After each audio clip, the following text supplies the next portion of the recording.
Oliver and Jumpy by Werner Stacecar, Volume 18. Mice Chase, Smoke Over the Sea, Lazy Squirrel. Is this your first encounter with Oliver and Jumpy? Yes? Then let me tell you about them. Oliver is an elegant tomcat, and Jumpy is his best friend. They are always on the lookout for new adventures together. Oliver lives in a tree house on the mighty oak tree. He is the most famous cat in the country. Mice Chase by Werner Stacecar. Illustrator Macy Ann Reyes. You know that I can't eat mice because I'm allergic. But my friend Mousy lets me chase him just for the exercise. His wife gave birth to 6 babies. Mice grow pretty fast. Yesterday, Mousy talked to me after our weekly chase. Oliver, my kids are now old enough to learn how to escape any cat chasing them. Can you teach them? I was not too keen. Who wants to chase a bunch of youngsters? On the other hand, Mousy had been very obliging for a long time. All right, I'll try. He thanked me profusely and asked me not to treat them too lightly. The day arrived when he introduced his children to me. Mia, Moa, Mea, Milo, Malo and Melo. All 6 looked intimidated by my impressive self.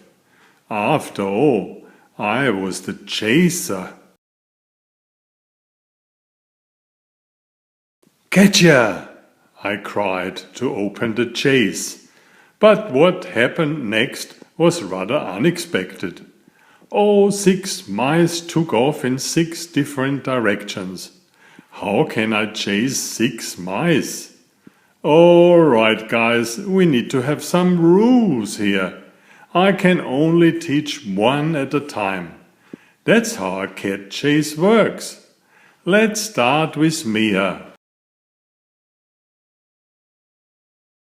Mia sprinted off like greased lightning.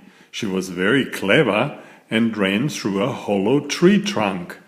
She did not come out the other end, but turned around halfway. She tricked me. My honor as a hunter was at stake.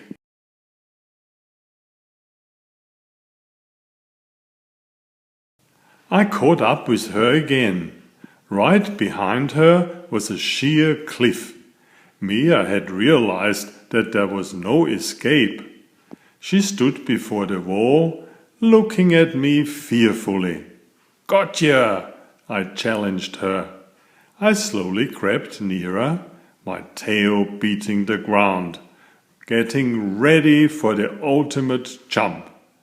Then I hit the floor with paws stretched out to beg that mouse. I looked carefully under my paws. She wasn't there. And then the final humiliation, when I heard a united giggling of all Mouse's kids behind me. I turned around, and they were sitting on a rock and holding their bellies in laughter. She had slipped away under me while I was up in the air jumping. A very clever little mouse. I was humiliated.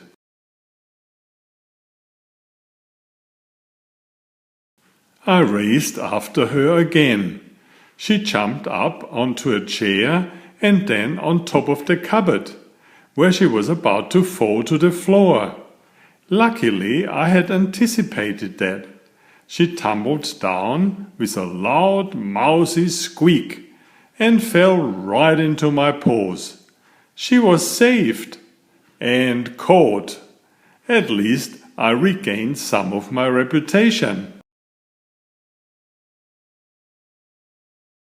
We celebrated Mia's coming-of-age chase.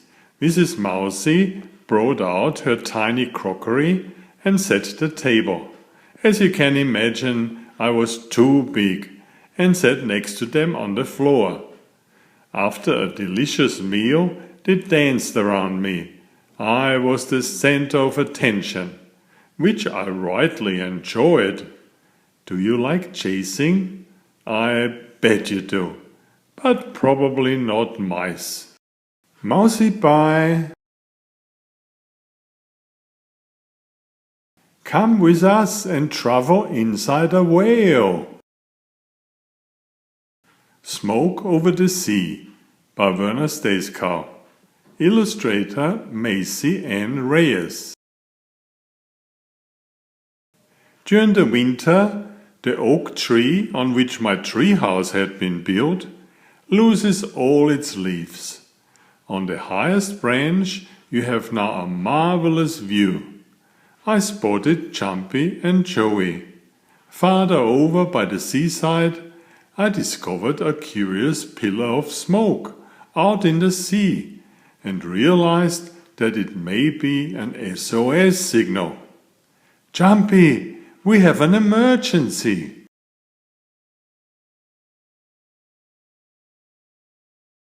We agreed to find the source of the signal. It became clear that the smoke must be coming from an island. We needed transportation. Jumpy was banging the ground with her powerful tail. It didn't take long before a blue whale emerged from the sea.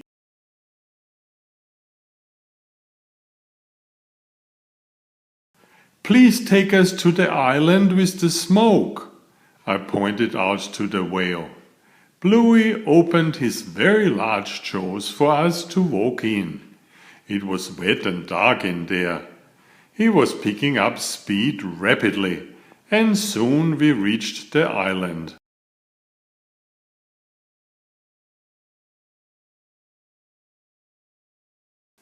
We walked onto a beautiful beach. A high mountain rose in the center of the island. The smoke signal was right on top of it.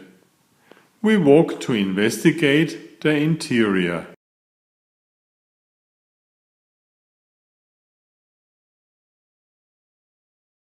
We walked very slowly through the dense undergrowth toward the mountain. Suddenly, we were ripped off the ground and went high up into the air. A big net had captured us. It looks like we are trapped. Does anybody have a knife?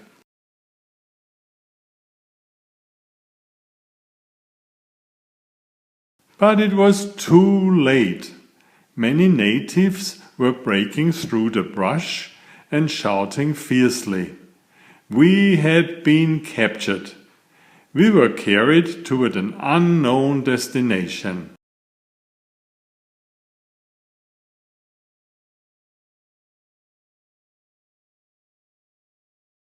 After a while, we reached a village. We were released and an imposing-looking guy approached us. We were offered food and drink as if we were guests. Then the chief addressed us by sign language. It seemed he wanted us to teach his son English.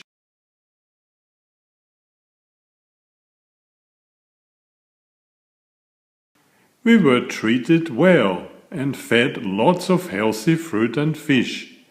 We spent nights in a straw hut, and the boy was always nearby.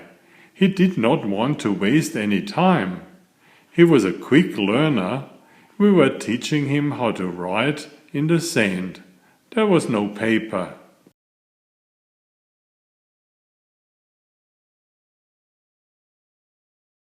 We walked up the mountain and taught Kani new words. Halfway uphill, we could see smoke at the peak of the mountain.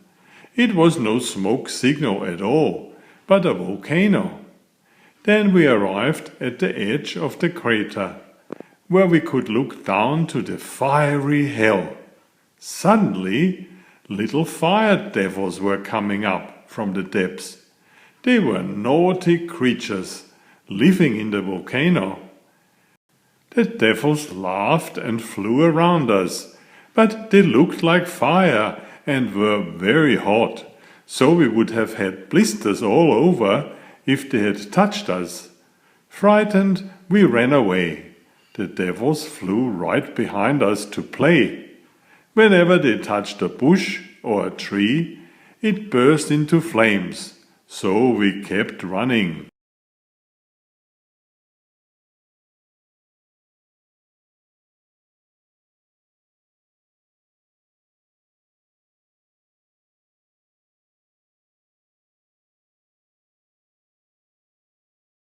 The next day we saw the flying dinosaur with Jumpy's husband as pilot.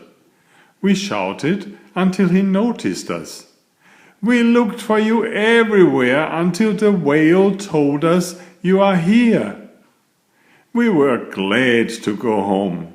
The chief led us to take Kani to Zealandia to study.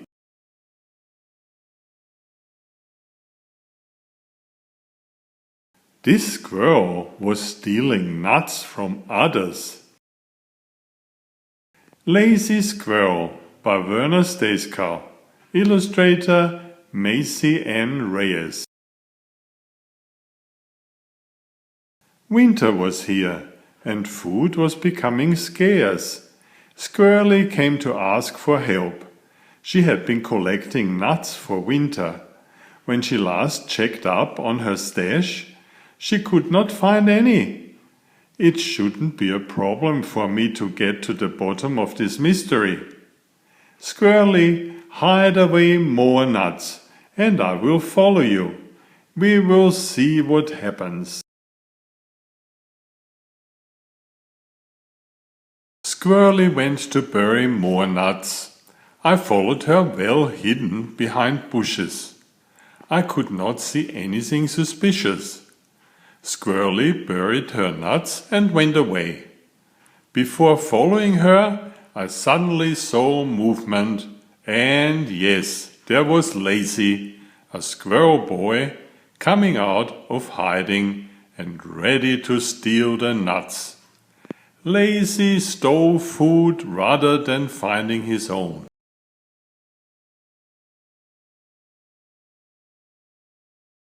I did not confront him, but followed to see where he would hide the nuts. He soon reached a dense shrub and disappeared under it. Once he left, I quickly slipped under the bush and immediately found a large pile of nuts. He did not even cover them up.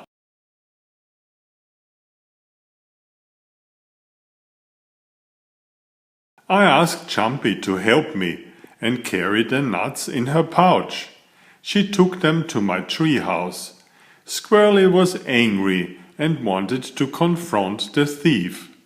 No, Squirrely, he is going to learn his lesson with no food all winter.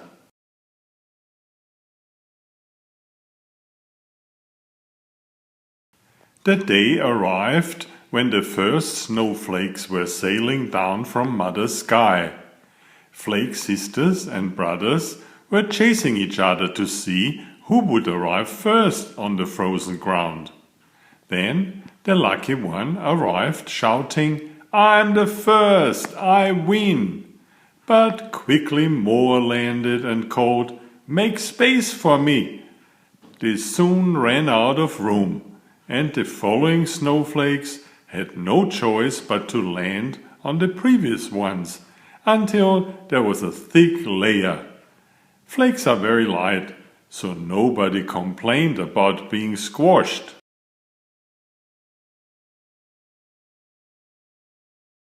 It was deepest winter, and Lazy was desperate, wondering who had removed his booty.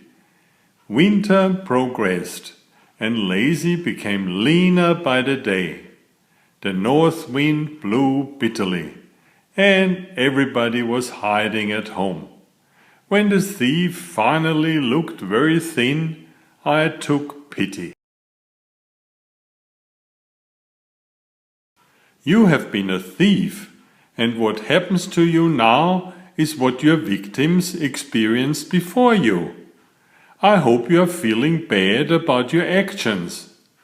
I'm so sorry, I won't do it again. I'm so hungry. I will help you, but you must apologize.